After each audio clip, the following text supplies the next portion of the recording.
పోతిరెడ్డిపాడు ఈ రెండు కూడా క్లోజ్ చేసేయాలి. రాయలసీమకు నీళ్లు ఇవ్వకూడదు, రాయలసీమకి అర్హత లేదు, రాయలసీమకి నీళ్లు హక్కు లేదని కొత్త వాదం తీసుకొచ్చాడు. ఆయన ఈరోజు జగన్మోహన్ రెడ్డి సపోర్ట్ చేస్తాడు. నేను అడుగుతున్నా, మీకు నీళ్లు కావాలన్నా వద్దా? ఏమమ్మా, నీళ్లు కావాలన్నా వద్దా? మళ్లీ పాత కష్టాలే పోతారా మీరు?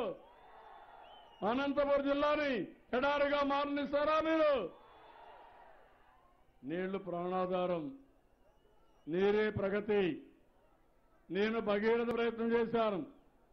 భగీరథుడు ఒక నది తీసుకొస్తే కాటన్ ధర 3 బ్యారేజీలు కట్టి మనం 62 ప్రాజెక్టులు కట్టి 5 నదులను అనుసంధానం చేసి బ్యారేజీలు కట్టి ఇంకో పక్క 140 నదులు కలిపాం. ఇది తెలుగుదేశం పార్టీ చేయబోయే పని, చేసిన పని.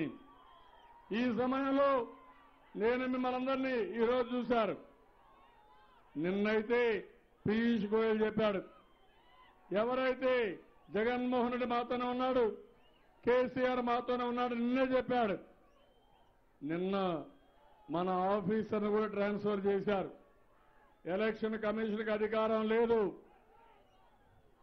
మామూలుగా చేస్తే ఒక పద్ధతి ఉంటుంది. ఇంటెలిజెన్స్ అనే అధికారి ఎలక్షన్ డ్యూటీలో రాడు. ఆయన మనకు భద్రత, నాకు కానీ, మినిస్టర్లకు కానీ, ఎమ్మెల్యేలకు కానీ, నాయకులకు కానీ భద్రత కల్పిస్తాడు.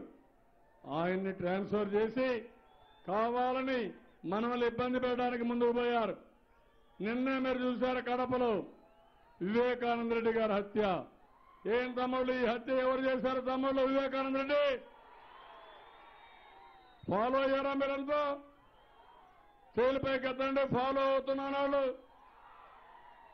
ఇది ఇంటి దొంగల పని అవునా కాదా? ఆ ఇంటి దొంగలు బయట వస్తారని ఇప్పుడు ఎస్పీని ట్రాన్స్ఫర్ చేశారు.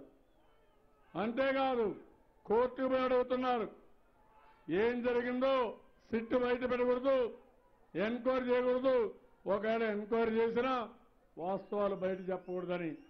తమ్ముళ్ళు, నేను అడుగుతున్నా, మళ్లీ ఇలాంటి వాళ్ళ అధికారానికి వస్తే మీ ఇంట్లో మీరు కాపరాలు చేయగలుగుతారా అని మిమ్మల్ని అడుగుతున్నా. స్వేచ్ఛగా ఉంటారా అని మిమ్మల్ని అడుగుతున్నా.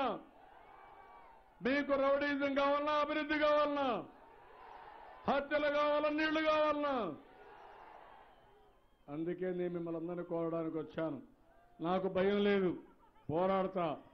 కానీ మీరు కూడా ఒకటి గుర్తుపెట్టుకోవాలి, కేసీఆర్ తెలంగాణలో 16 సీట్లు గెలుస్తాను, ఢిల్లీలో చక్రం చెప్తానంటాడు.